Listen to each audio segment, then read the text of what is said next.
Well, more and more of our world, from power grids, telecommunication systems to transportation infrastructure, is controlled by computer systems. To discuss the threat cyber terrorism poses for those systems in the nation's capital, we're joined by Valarie Findlay, cybersecurity consultant with Human Lead and member of the Canadian Advanced Technology Alliance. Valarie, welcome to the agenda.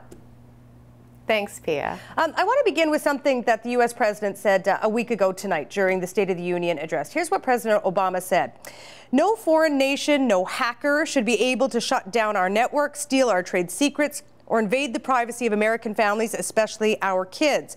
We are making sure our government integrates intelligence to combat cyber threats, just as we have done to combat terrorism. And tonight, the president said, I urge this Congress to finally pass the legislation we need to better meet the evolving threat of cyber attacks. All right, Valarie, so the President of the United States suggesting that cyber warfare is a big threat. How would you characterize the level of threat? I would characterize it as a significant threat. I think the key issue around it is that it is rapidly evolving, and I think we've been hearing that for years, but we're seeing more and more the technologies that are available to malicious actors are truly outpacing legislation and to some degree the countermeasures that we're able to put in place. So I think we're at a crucial point. There's a lot of information that's required in combating cyber threats, and I think this is a particularly good time to start looking at how we share that information about these threats with government, with private sector, and horizontally. I think we need to start looking at removing those silos, which is, I think, something else that Obama had touched on briefly. You know, it's interesting that you say that about this horizontal thing, because it was similar to what the then U.S. president said post 9/11, was that we're all working in these silos and our agencies need to start working together. You're saying the same thing needs to happen when it comes to cyber warfare. That's correct. Yes, absolutely. You also said that now is a good time to start really dealing with this. A couple of years ago, I think 2012, U.S. Defense Secretary at the time, Leon Panetta, you'll remember this, said that talked about the possibility of a cyber Pearl Harbor, which everyone got their antennas up and said, "Oh my goodness, what does that really mean?" At that time, do you think he was overstating that threat? I don't think he was overstating it. I mean, I think to some degree it was stated for a fact, but I don't think he's incorrect. I think it's just a matter of time period. I can see definitely in the next 5 to 10 years easily, this could easily become a reality. We have a lot of technologies that are converging with respect to the internet. So the internet that we know today is going to change significantly when we see it 5 years from now. So there's going to be a whole, I guess, semantic aspect to the web. It's going to be a machine-to-machine learning environment. That poses a number of dangers, and I can certainly see where his statement would ring true with the convergence of these technologies as we look into the future. And as we look into that future, I mean, what kinds of things could be targeted by cyber attacks? Well, I think if you look at any, I mean, I think we categorize them, or we try to categorize them into, national assets. So assets that are of national value to particular nations. So for the data that they house, and it's whether our concerns are around the theft of the data and the modification of the data. So, there's the espionage, but there's also the sabotage and the sometimes mischief element, but sometimes there's a very clear reason why a group would want to modify data so that the data is incorrect and no longer credible or reliable. So we would see that in, I'm sorry, Pia, go ahead. No, yeah, I just want you, could you point to some examples of the kinds of things that could be targeted? Yeah, definitely. Stock exchanges, banks, water systems, utilities, food manufacturing and processing plants. Virtually anything that's computerized and relies on a variety of different, without getting too technical, a variety of different elements around computerization. So we see systems moving more and more where they're calibration. So when we make goods and provide products, they rely on computer code and computer systems to tell them how that product is going to come out.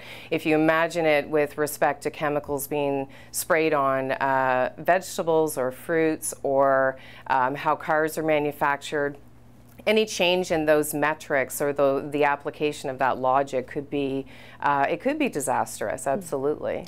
And I just want to talk about a concrete example, because as I understand it, in 2007, Estonia had a problem with its computer systems. They were attacked. Right. Just tell us what happened there. That was a really interesting attack, because of course Estonia is, it's quite small. There's, it's not a nation that holds great political power. However, they were attacked over a multi-day period, and there was a myriad of cyber threats that were exacted on their systems. So the systems that were targeted were government systems, political parties, banks, media outlets, communication firms. So all companies that on a day-to-day basis, they didn't target critical infrastructure so much as really they caused a disruption, and a disruption in day-to-day activities. So when something like that happens, of course, I'm always reluctant to refer to something like that as cyber terror, because terror is a very visceral, behavioral modifying response to a direct threat. But that was viewed as by many cyber analysts as kind of a dry run to see how these technologies, this malware, how it could perform and what the implications, what the degree of harm would be.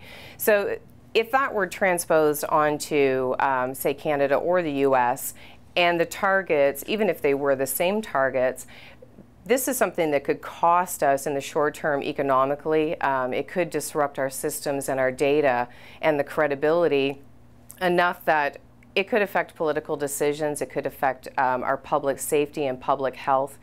And we do worry about the psychology of it, how it changes our behavior in general. Well, it's interesting that you mentioned the psychology, because I want to bring up the most recent, famous, infamous attack, and that, of course, was Sony being hacked last month.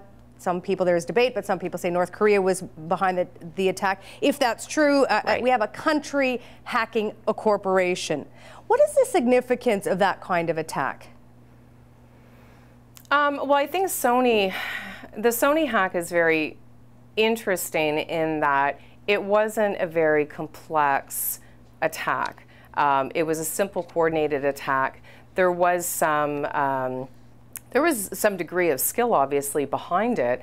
However, with the countermeasures typically in place in most corporations, it's a little unusual that this breach, this exploit occurred. And I think the thing that is most concerning, at least from my perspective as an analyst, is the period of time that once the delivery of the attack had occurred and the actual exploit. So we pretty much had a full year of exploit on their systems, and it was for whatever reason, either not monitored or not discovered.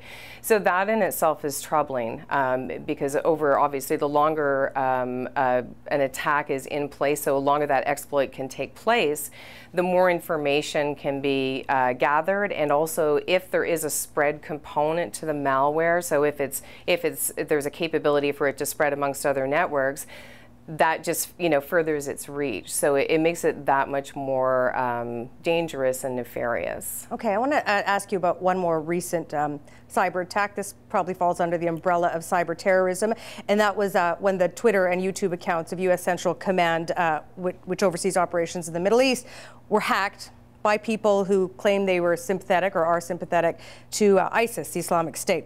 I just want to read you one of the tweets that the hackers tweeted. Here's what they said. In the name of Allah, the most gracious, the most merciful, the cyber caliphate continues its cyber jihad. Valarie, I mean, do you see this as cyber terrorism or just as a big inconvenience? I would categorize that as more propaganda, and if the intelligence, if the information gathered on that particular attack indicated that they were sympathizers, that they did have a similar ideology, I really view that as propaganda. It doesn't necessarily, although it's very concerning, because an electronic breach like that is always concerning. It doesn't necessarily amount to direct violence or threat against non-combatants. I mean, it could be viewed as an intimidation tactic, certainly, but again, going back to the definition, or the universally accepted definition of terrorism, that's a very visceral feeling terror, and it's something that really does modify people's behavior. So I think, you know, I think it's another way of underscoring the importance, so I certainly wouldn't discount it, but I wouldn't view that as cyber terrorism per se. Okay, if we put this in the category of someone, I don't know, graffitiing a Twitter wall, essentially, if we put it in that category, I mean, it seems, I'm no computer expert at all, but it seems like a pretty easy hack. So in order to be a real threat, if we extend that, does a would-be terrorist need a sophisticated understanding of computer systems? Not necessarily. I mean, the great thing about the internet is that it is absolutely a wealth of information, but in reality, you know, information can be used for good and bad, and it is absolutely not difficult to obtain the technologies, design the technologies, identify your targets, and select a mode of delivery just by what you find on the internet. So, I mean, the capabilities are there. It doesn't have to be particularly sophisticated. Like Stuxnet was very specific. It identified a vulnerability in a software system, so it was a zero-day attack. It targeted SCADA components within systems. Again, very specific, and again, it was specific to a uranium plant and to the actual centrifuges, to the calibration of them. So those are very complex. However, if you look at really the degree of harm has more to do with the target. So a denial of service for something like the New York Stock Exchange or the TSC or the TSX, that if they were brought offline for a number of days, that could be just as detrimental, but in another way, in an economic way. So I think I prefer to look at it from identifying who the threat is, so assessing the threat, but also the degree of harm against the particular target. I think it's a little tricky if we start focusing on the technology and its capabilities. I think we really need to look at the critical risk around how these attacks can affect us. And what we have to remember too is that attacks are not successful unless we have vulnerabilities. And just so that could be, just to remind our viewers who don't know what Stuxnet was, that was the attack on the Iranian nuclear capabilities. I just got a couple of minutes left, Valarie. Yes. I'm sorry for cutting you off there, but I just want to bring this home. In terms of Canada, you know, you've worked for the federal government for more than a decade now. How would you characterize Canada's level of cybersecurity today, January 27th, 2015? My personal views on strategically where we are, honestly, I don't feel as though we're much further ahead than some of our allies. Cyber is a very difficult area. So, I mean, strategically, I think we need renewal. I think we need very serious, in-depth analysis when we do design our systems. Our network should be as strong as our borders. And we should really be viewing cyber threats in the same light that we view physical threats. I think the importance is there, and as we see the evolution of technologies with respect to the internet, that's going to become more and more important in the coming years. Valarie Findlay, thank you. Appreciate your time today. Thanks, Piya. Support Ontario's public television. Donate at tvo.org.